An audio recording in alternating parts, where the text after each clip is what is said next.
그 의존성이 커지니까 자꾸 전 연애에 대한 집착이 생기는 거고, 그 전 연애를 완성시켜주는 전 남자친구를 계속 찾게 되는 거예요.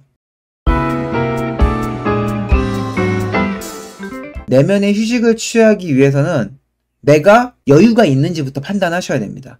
연애를 한다는 것 자체도 감정과 에너지, 시간 등등을 많이 쏟는 어떤 새로운 항목이 생겼다는 거잖아요. 그 기간이 긴 만큼 역시나 그 항목에서 스트레스를 많이 받고 있었겠죠. 모든 활동에는 스트레스가 존재합니다. 근데 스트레스가 존재함에도 불구하고 활동을 하는 이유는 뭐예요? 거기서 얻는 성취감이 있기 때문에 우리는 스트레스를 감수하고 활동을 하는 거죠. 하다못해 밥을 먹을 때 뭘 먹을지 스트레스 받으면서 식당을 검색하는 이유도 뭐예요? 아무거나 먹어도 우리는 살 수는 있어요. 맛있는 걸 먹으면 행복해지니까. 그런 성취감이 있기 때문에 그래요. 연애도 마찬가지죠. 저 남자친구를 만나면서 우리는 얼마나 골머리를 써요. 주말에 뭘 할지, 만나서 무슨 옷을 입을지 고민하는 거. 혹시 내가 요즘 살을 찌진 않았는지, 예뻐 보여야 되니까 다이어트 해야 되고, 손톱은 잘 정리가 되어 있는지, 이런 것들 다 신경 쓰죠.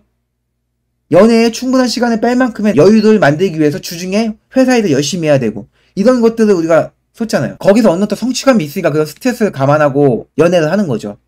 그런 연애가 끝났어요. 그러면은 이제 스트레스를 받지 않아요. 연애에서 쏟던 스트레스가 줄어들지만 대신 어떤 스트레스가 생기냐? 그때 얻었던 성취감을 못 얻기 때문에 생기는 스트레스가 생기죠. 성취감을 위해서 연애를 하다 보니 의존성이라는 게 생긴 거잖아요. 연애에 대한 의존성. 더 나아가서 그 남자친구에 대한 의존성으로 가는 거죠.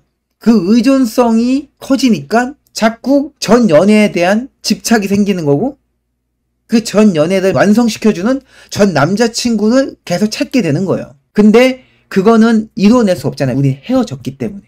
우리가 머릿속으로는 그 욕구도 그 남자에게서, 전 연애에게서 해소할 수 없어 라는 걸 머리로 알고 있는데 그런 현실을 못 받아들이는 이유는 자아가 불안하기 때문인 거죠. 그러니까 자아가 휴식을 취해야 된다는 거죠.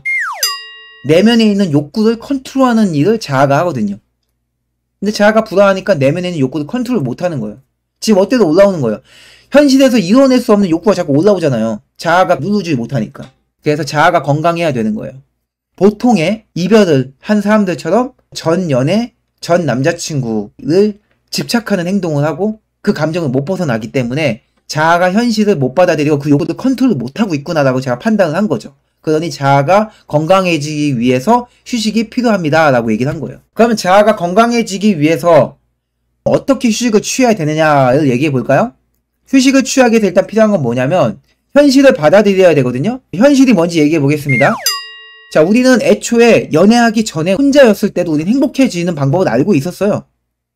근데 연애 좀 1년, 2년, 3년 정도 했다고 거기에 적응해서 내가 혼자였을 때 행복해지는 방법을 까먹은 거잖아요.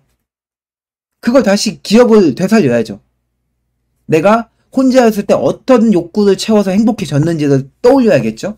그게 먼저 우선이겠죠. 그거가 안 떠오르고 있다는 건 그걸 떠올릴 만큼의 여유가 없다는 거죠. 지금 삶에서.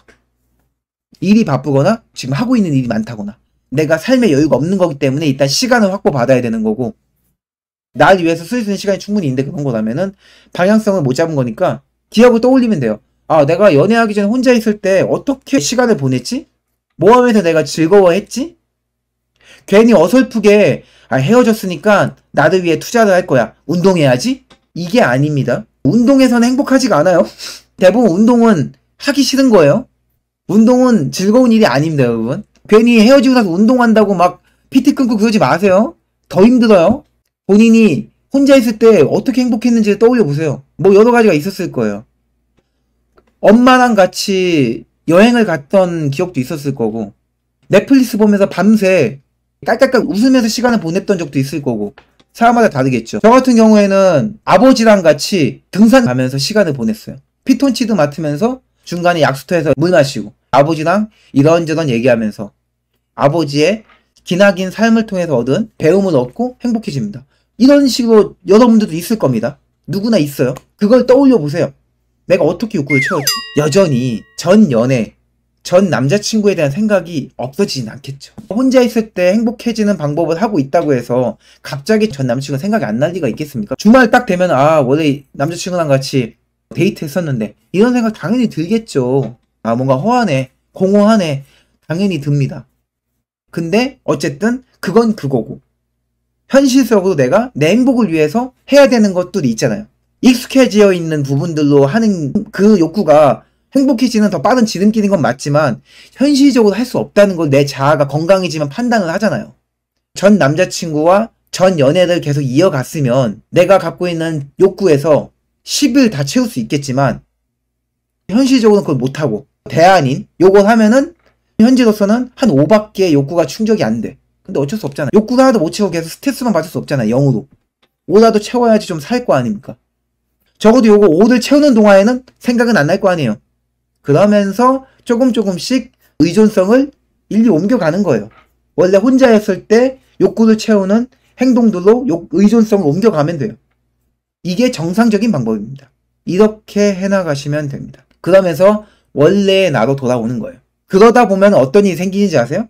스스로 행복해질 수 있는 방법으로 어느 정도 궤도에 오르면요. 얼굴에 행복해지는 표정이 나와요. 그런 바이브가 나와요, 몸에. 사람은 기본적으로 행복에 끌려가게 되거든요. 타인에게 의존하지 않고 행복해지는 방법을 터득한 사람은 주변에 행복의 냄새를 맡고 따라오는 사람들이 생길 수밖에 없어요. 자연스럽게 새로운 연애가 시작된다는 거죠. 그 중에 누구도 있겠어요? 전 연애를 함께 했던 전 남친도 있지 않겠습니까? 그 행복의 냄새를 맡고 끌려오는 사람이. 그럼 우린 그때 판단하면 돼요. 재회를 할지 아니면 새로운 사람을 만날지.